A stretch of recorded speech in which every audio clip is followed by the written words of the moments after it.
تو آخر پی آئی اے کی جو فلائٹ تھی، جو پی آئی اے کی ایئر لائن تھی، تو وہ اتنی زیادہ تباہ اور برباد کیسے ہو گئی؟ اب سوال یہاں پہ یہ پیدا ہوتا ہے کہ تمام ایئر لائن نقصان میں جا رہی ہے؟ پی آئی اے کا یہی سننے میں آیا کہ بہت زیادہ نقصان میں جا رہی ہے، بہت زیادہ نقصان میں جا رہی ہے.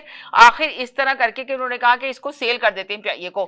مگر افسوس کے ساتھ کہنا پڑ رہا ہے کہ بہت زیادہ شور بچایا گیا، پورے میڈیا میں دکھایا گیا کہ جی پی آئی اے کو سیل کر رہے ہیں. اور تو پی آئی اے کی بولی کتنی لگی؟ اس لیے کہ 60% تو حکومت خود رکھنا چاہ رہی تھی اس کا، اور 40% خود رکھنا چاہ رہی تھی، 60% دینا چاہ رہی تھی پی آئی اے کو، گورنمنٹ کو. تو اب ہم اندازہ لگائیں گورنمنٹ خود رکھنا چاہ رہی ہے 40%، پی آئی اے ویسے ہی لاس میں جا رہی ہے. آخر کیا وجہ ہے، کیا ریزن ہے؟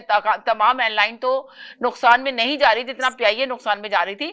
اب یہاں پہ یہ سوال پیدا ہوتا ہے کہ پی آئی اے کی خریدار ہی نہیں ملا، کوئی بولی ہی نہیں لگی. اندازہ لگائیں اتنا بڑی پی آئی اے ایئر لائن جس نے اتنا بزنس لیا، سب لیا، تباہ برباد ہمارے ملک میں کر دیا. حکومت جو حکومت ہے ابھی، وہ کچھ بھی نہیں سوچ رہی. اس کو بڑا خیال تھا کہ جی پی آئی اے کو سیل کرنا چاہیے، پی آئی اے میں بہت نقصان ہو رہا ہے، پی آئی اے کی وجہ سے ملک میں بڑا نقصان ہو رہا ہے، تو پی آئی اے کو سیل کریں. تو جب سیل کرا تو اس کی بولی لگی تو بتائیں کتنی، 10 ارب.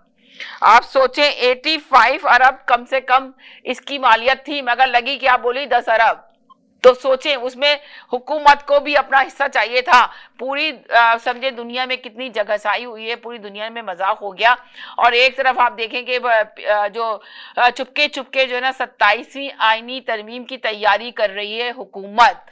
کہا جا رہا ہے کہ، اور ججز میں جو اضافے کا تھا، جو ساجد بھائی نے کل کہا تھا، آپ سن رہے ہوں گے غور سے، ساجد بھائی نے کہا تھا دیکھے گا یہ پاس ہو جائے گا. کل تو مسترد کر دیا گیا تھا ججز میں اضافے کا، مگر آج پاس ہو گیا، ججز میں اضافے کی اجازت دے دی. تو وہاں پہ پی ٹی آئی کا کہنا یہ ہے کہ جس ملک میں ججز میں اضافہ کیا جاتا ہے تو سمجھیں وہ ملک تباہی کی طرف جا رہا ہوتا ہے. تو آپ کی کیا رائے ہے؟ کیا ملک تباہی کی طرف جا رہا ہے؟ اس لیے کہ وہ ججز میں اضافہ اس لیے کیا جا رہا ہے کہ وہ اپنی پسند کے فیصلے کرا سکیں، اپنی مرضی کے فیصلے کرا سکیں.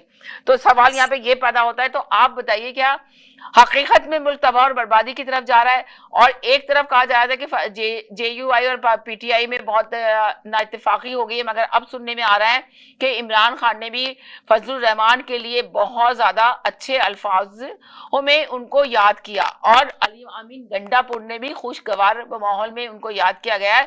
تو آپ کو کیا لگتا ہے کہ یہ جو 27ویں آئینی ترمیم کی تیاری کر رہی ہے حکومت چپکے چپکے، تو کیا لے کر آئے گی؟ ابھی 26ویں آئینی ترمیم آئی ہے جس پہ اتنی دن رات ایک کر کے، راتوں کو کام کرا کے، بھاگ دوڑ کر کے کہ 25 تاریخ سے پہلے آئین میں ترمیم آنی چاہیے، آ گئی ہے، مگر حکومت مطمئن نہیں ہے.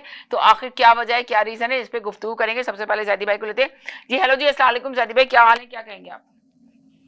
وعلیکم السلام سمینا، آپ کے دیکھنے اور سننے والوں کو بھی میرا سلام. ہاں زیدی بھائی، آپ کو لینے سے پہلے ایک دفعہ یہ بھی بتاتے چلیں کہ ہم تھوڑی سی بات یہاں کی بھی کریں گے، یہاں کے بھی حالات بہت زیادہ خراب ہیں، تو اس پہ بھی تھوڑی سی روشنی ڈالیں گے. اور آپ لوگ بھی آئیے اور آپ لوگ بھی بتائیے کس طرح گاڑیاں چوری ہو رہی ہیں. جو گاڑیاں چوری کرتے تھے، کچھ لوگ پکڑے گئے ہیں، 60 لوگ پکڑے گئے، اور بہت زیادہ گاڑیاں چوری ہو رہی ہیں، اور بہت ساری یہاں پہ جو نا ایسی چیزیں ہو رہی ہیں کہ بندہ سوچ نہیں سکتا کہ اس کنٹری میں بھی یہ ہو سکتا ہے. تو اس پہ بھی گفتگو کریں گے. ضرور آ کے بتائیے کہ یہاں کے حالات کا خراب کرنے کی کون کوشش کر رہا ہے. اتنا پیارا ملک ہے جس میں امن اور سکون تھا، مگر اب امن اور سکون کو خراب کرنے کی کوشش کی جا رہی ہے. تو اس میں کون انوالو ہے، اس پہ ضرور گفتگو کریں گے. ضرور کیجیے گا، ٹاپک نہیں ہے مگر بات کریں گے. جی زیدی بھائی چلیے، جی آپ کرتے ہیں آپ سے. آپ نے دیکھیں، آپ نے آغاز کیا نجکاری کے ذریعے، جی نجکاری کے ذریعے، بالکل صحیح کہہ رہے ہیں آپ نے ججوں کی بڑھتی ہوئی تعداد، اور اس کے بعد ساری چیزیں میں نے ٹاپک دے دی نا. جس کا دل چاہے جس پہ بھی بات کرنا چاہتا ہے آ کے بات کرے، مگر لفظوں کا چناؤ اچھے سے ادا کریں. جی، اور آخر میں اس کے بعد آپ نے کینیڈا کی صورتحال بھی بتا دی میں نے. جی تو تھوڑا سا ٹچ کرتے ہوئے کینیڈا کی صورتحال سے آگے چلتے ہیں. ٹھیک ہے، ٹھیک ہے سمینا جی جی. دن بہ دن جس طریقے سے کینیڈا غیر مناسب طور پہ اس کی